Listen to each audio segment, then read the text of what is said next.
Hello and welcome to the Cameron Roger highlights for FSR Round 5, the Imola race here for the FSR Pro Championship in 2023. Not quite as good a qualifying as we had previously in Silverstone, of course. Ended up on pole position there with Erchan not starting the race and ended up with a third place finish last time out. So that was looking very promising, but myself and my teammate Tom Aldermenger not really doing a good job in qualifying. I'm in 13th, he's down in 16th place. I just didn't nail a lap and he had some steering wheel issues. So we're going to come to the start of the race. It's going to be a difficult one, a one stop as well. So not too much to do on the strategy, just good driving. We get a really good launch actually, but unfortunately we get boxed in there and we find a way around the outside coming towards the first corner. But Lahu in front of us, he's having some lag issues. I'm not 100% confident. Coming through 3-4, we see there's going to be a massive crash up ahead and we go to the right hand side. We somehow avoid getting involved in all of the carnage. Lahu goes upside down over, I think that's one of the Netrex cars maybe, and then Macheda gets past us. But let's have a look. Coming through this once again, definitely some contact with, I think it's Pascal in that red car. Make some contact, and as you're going to see, we get just the tiniest bit of contact there with Bookouts coming through onto the gravel as well, and unfortunately we just lose the place here to the TX3. But you're going to see in the background loads of cars involved, pretty much the whole second half of the field, and there's our teammate Tom Aldermenger spinning around and eventually losing his front wings. So it's going to be a bit of a tricky race for the Burst Esport cars. And here's the drivers ahead: Macheda, Leonov, Fletcher, Barbakov, and then the drivers who we're just not seeing the race: Zalajanis, Sevet, Munier, and Victor Ivanov leading the way on this first lap. But we know we need to start getting some of these positions. We've already gained 3 places and the damage doesn't really affect our speed at all. So we're going to be starting to make some moves. So Ruven, he's going to be getting done here on the outside, coming towards turn 2. And that was just a nice clean move on the outside. Unfortunately for us, he actually made a little bit of a mistake. So we know he's not going to be following us in the slipstream either. And then coming on to lap 2, Fletcher's starting to have a couple of issues up ahead. He is dropping back, and as you can see, we're already into 9th place. Is lap 2.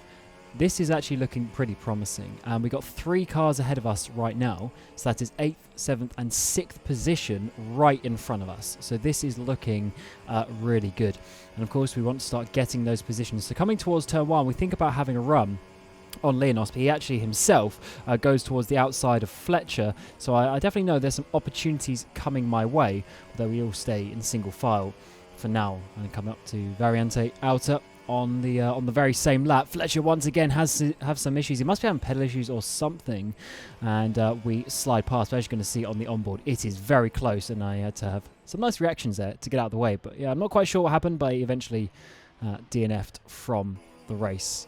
But nevertheless, 8th place, coming already on the end of lap 3, and we are loving this so far. Car's feeling good, and we have some good potential, but we know we need to see Leonos past. So we have a bit of a run here, and we try and use pretty much everything we got to the outside. He uses a lot of push to pass, side by side coming in, and we go so wide, so deep, almost contacting the braking zone, but we manage to get past, and Leonos not able to come back. So let's have a look at this on the replay. Very close around the outside. I try and give him as much room I can, but I was coming in a bit hot. Saved it off the anti-cuts, and just look here as well.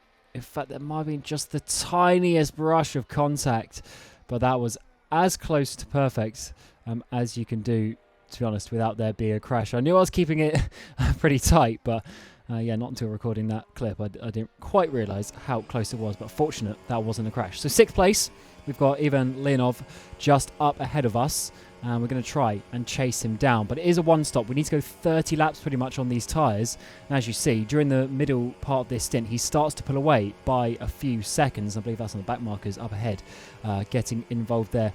Yeah, into the 20s now, and we're starting to have some decent pace actually. 21.0, this is some good lap times. 21.3 as well. We seem to have some better pace in these final 5 or 6 laps of the stint, and we start closing him down. So of course we want to get even closer, and we want to go for an undercut. So lap 29, this is 1 lap earlier than I wanted to do, but he goes in, so he covers off any sort of undercuts. We're like, right, let's absolutely smash this one. So you see we did a 21.2 on this lap. We're going on to lap 30, and it's going to come up in the bottom left-hand corner, 21.0. So we're absolutely flying on our in-lap here. So we used a little bit of our push to pass as well, but as we come to the final corner, a little bit of miscommunication. I half thought that was my teammate up ahead going into the pit lane. I don't know why, but I was a little bit confused. So I stayed out another lap to not lose time. So yeah, that's just been miscommunication. Wasn't quite listening correctly because I was focusing so much. So I ended up staying an extra lap to lap 31 and onto the medium tyres. So 19 laps to the end, easy full push. And here is our targets, Munier, who dropped down over the course of the race. And then there is as well Leonov, who is not too far up the way. These are 1 and 2 laps older tyres than us as well. So we have the tyre advantage, but we do have about 3.5 seconds to close down. So as you're going to see, we're going to start pushing. Lap 37, we're still in the 19s. This is decent pace again, and we start closing them down. Munier decided to sit behind Leonov up towards the front, so I knew he was saving a lot of push to pass coming to the end of the race. So definitely something that we have to keep in mind. Lap 42, laps already come down, 10 laps done, and we're just about getting there now onto lap 44. So we've just got 6 laps to go in this race, and we are getting very close indeed. So close, in fact, that Munier decides that this is time, that he is going to save that push to pass, and he's going to finally get past the Netrex driver coming towards turn 1. So we're like, yes, this is our opportunity. Let's get Leonov coming down in towards the Villeneuve chicane, but unfortunately I was a bit too close, didn't get a run, and he blocked me off. So we had to sit back for the rest of that lap. And we actually had pretty decent top speed this weekend. Not crazy, but enough that we could overtake with some nice runs. And Leonov, to be honest, doesn't really defend that. Up the inside we go in towards P5. P4 is on the offering here from a P13 start and a little bit of a crash at the beginning. Not too displeased from that one. We still do a 20.0 here. And this is looking really good for the end of this race. We still have enough push to pass left to overtake him. But as we come out this final corner, there's 3 laps to go. I looked down at my push to pass as I was doing every lap to my battery, and I just looked left to the fuel number and realised 2.1 laps of fuel with 3 laps to go. We are in for a bit of a tricky situation. So I lift off a bit early here, and I'm slightly panicking. I'm like, what do I do? Because obviously I'm in a bit of a tough fight, but I'm like, no, I have to at least secure 6th place. So we're going to let Leonov through. Though I don't actually lift off that much here because, again, at this point I wasn't quite sure exactly how much I needed to save. But yeah, we do let him through. So we're like, okay, 6th place. Let's consolidate this one. This is going to be our position because we actually had quite a big gap behind to Ruven Macheda for TX3, and we were feeling quite confident. It was something like 20 seconds. So over the course of 3 laps, it's about 7 seconds a lap that we can lose. So it's definitely looking somewhat promising. We actually see here we're clutching, we're lifting off, we're doing everything. And here's the gap to Ruven. So he's coming up towards Piratella. We're coming out to Aqua Minerale. So it's not loads, but it should be enough to hold on. But as I said, I'm in a little bit of panic mode. I'm not sure how much I need to save because I need to save basically 1 lap out of 3. So I need to save 50%.